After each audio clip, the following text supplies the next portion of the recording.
حضرت سیدنا ابو ہریرہ رضی اللہ تعالی عنہ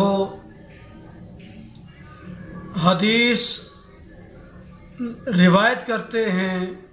اور یہ بخاری اور مسلم کی روایت ہے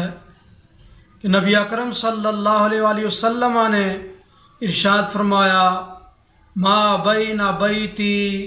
و منبری روضۃ من ریاض الجنہ و منبری علی حوضی، کہ نبی کریم علیہ السلام نے ارشاد فرمایا کہ میرے گھر اور میرے منبر کے درمیان میں زمین کا جو حصہ ہے یہ جنت کے باغیچوں میں سے ایک باغیچہ ہے، یہ ایک باغ ہے۔ تو امام نووی رحمہ اللہ تعالی نے اس کی شرح میں لکھا صحیح مسلم کے اندر کہ ذکروا فی معناہ قولین،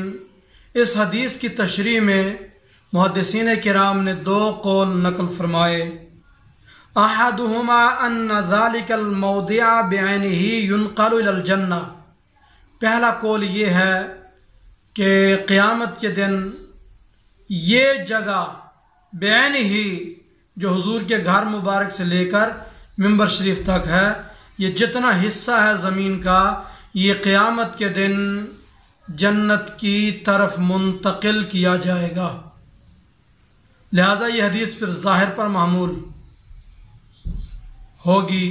اور دوسرا قول جو محدثین کرام نے بیان کیا،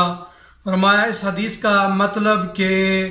میرے گھر اور میرے منبر کے درمیان میں جو جگہ ہے یہ جنت کا باغ ہے۔ اس کا مطلب یہ ہے کہ ان العبادۃ فیہ تؤدی الی الجنہ،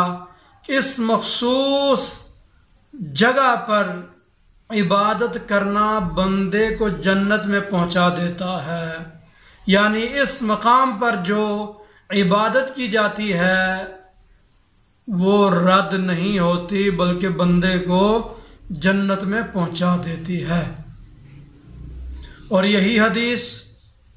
ام سلمہ رضی اللہ تعالی عنہا سے مروی ہے کہ ان ما بین بیتی و منبری روضۃ من ریاض الجنہ،